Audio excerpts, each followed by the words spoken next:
दोनों देशों के बीच एक द्विपक्षीय व्यापार समझौता जो हमारे दोनों देशों का हित ध्यान में रखे, दोनों देशों के किसानों के लिए, दोनों देशों के मछुआरों के लिए, छोटे उद्यमियों के लिए नए मौके, नए अवसर खोले,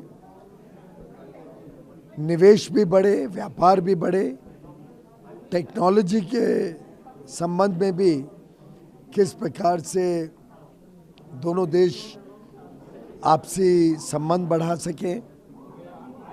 शिक्षा के क्षेत्र में अपार संभावनाएं हैं, वैसे ही चाहे वो डिफेंस हो, स्पेस हो, एग्रीकल्चर के साथ जुड़े हुए फूड प्रोसेसिंग का एक बहुत बड़ा नया मार्केट खुल सकता है, नए तरीके, तौर तरीके हम सीख सकते हैं। तो एक प्रकार से ये दो देश ऐसे हैं जो स्पर्धा नहीं करते एक दूसरे के साथ, एक दूसरे के साथ जोड़ीदार बन के काम करते हैं।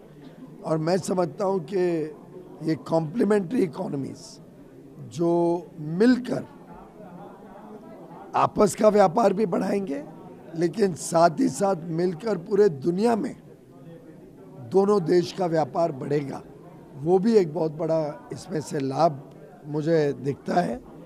मैं समझता हूँ ये एक बहुत अहम FTA होगा, द्विपक्षीय व्यापार समझौता, जो भारत के विकसित भारत 2047 के अमृत काल के यात्रा में बहुत कारगर साबित होगा। तो सर आपने वेरी सून बोला, कितनी जल्दी हम देख सकते हैं, कितने राउंड और होने हैं उसके बाद फाइनल कर? इन चीज़ों में कभी डेडलाइन तो नहीं होती है, पर जिस तेज़ी से बातचीत आगे बढ़ रही है और जिस सौगातपूर्ण वातावरण में बातचीत हो रही है, मुझे लगता है जल्दी परिणाम, अच्छे परिणाम देश और दुनिया के सामने रख पाएंगे।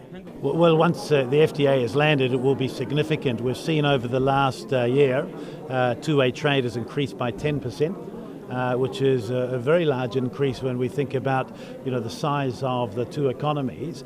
And so we're working hard to strike a deal that will give real opportunity to all Indian businesses in New Zealand and New Zealand businesses who are interested in working together in India.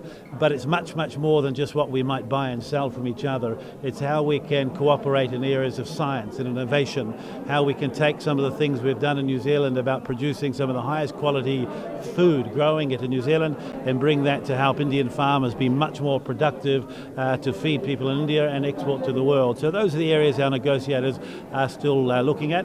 But I would tell you that when we land this agreement, if we come back to this hall in 10 years' time, whatever we say today, the achievement of the New Zealand Indian business communities will be astronomically greater than that.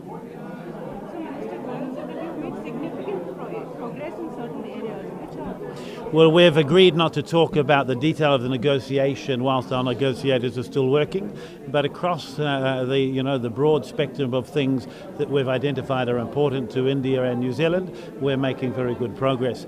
You should think about it in this context. I can't think of another trade negotiation that New Zealand's been involved in, that between a launch, which is March of this year, and now, which is only 7 months, there have been 5 rounds. There's been detailed work at a time when both New Zealand and India are negotiating furiously with many other countries of the world.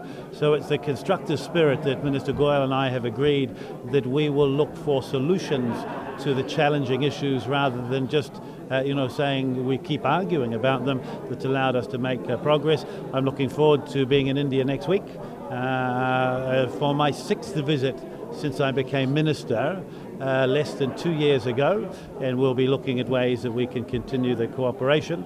The agreement will be done when it's done, but it feels like with the commitment we've both made, it will be, as our two Prime Ministers told us, as quickly as we can. So will we see 15 minutes yesterday add to the momentum?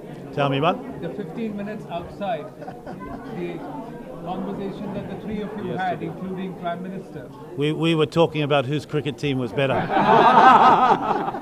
Mr. Minister, how is it going to help the general people of both the countries. Well, trade, where you have rules in place that people can understand and rely upon, it is easier for them to make the commitment to work more closely together. We're very interested in the things that we can buy from India. I think you've heard me mention that we did a trade agreement with China 20 years ago.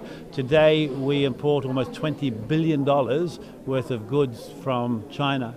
And we have an and strategy. We want to trade with America and the European Union and Australia and India, and that trade agreement will make it easier for Indian companies to look to partner with New Zealand companies to sell the very high quality goods and services you produce here, and for New Zealand companies to do the same thing. So it's going to be a win-win, and we've said it must be complementary and both sides must win.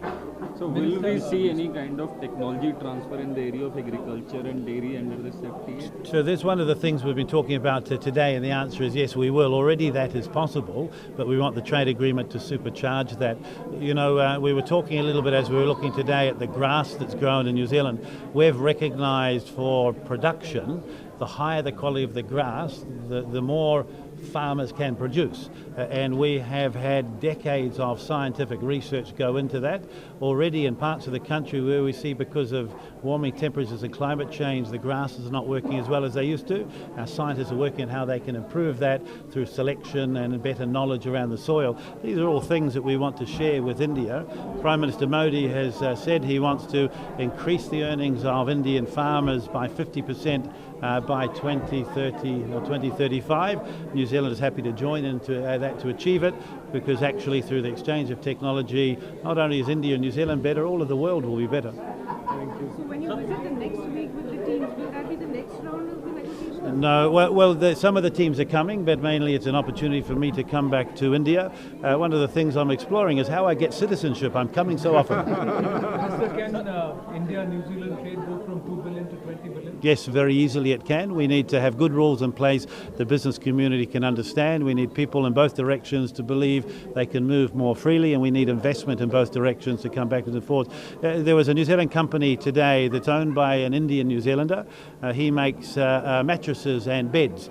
He has asked us to come and do a sod turning. He's building a factory in India, investment from New Zealand there to make these beds, some of the highest quality ones. He was saying actually with AI you can lie on this mattress and within minutes will adjust so you have the best sleep ever.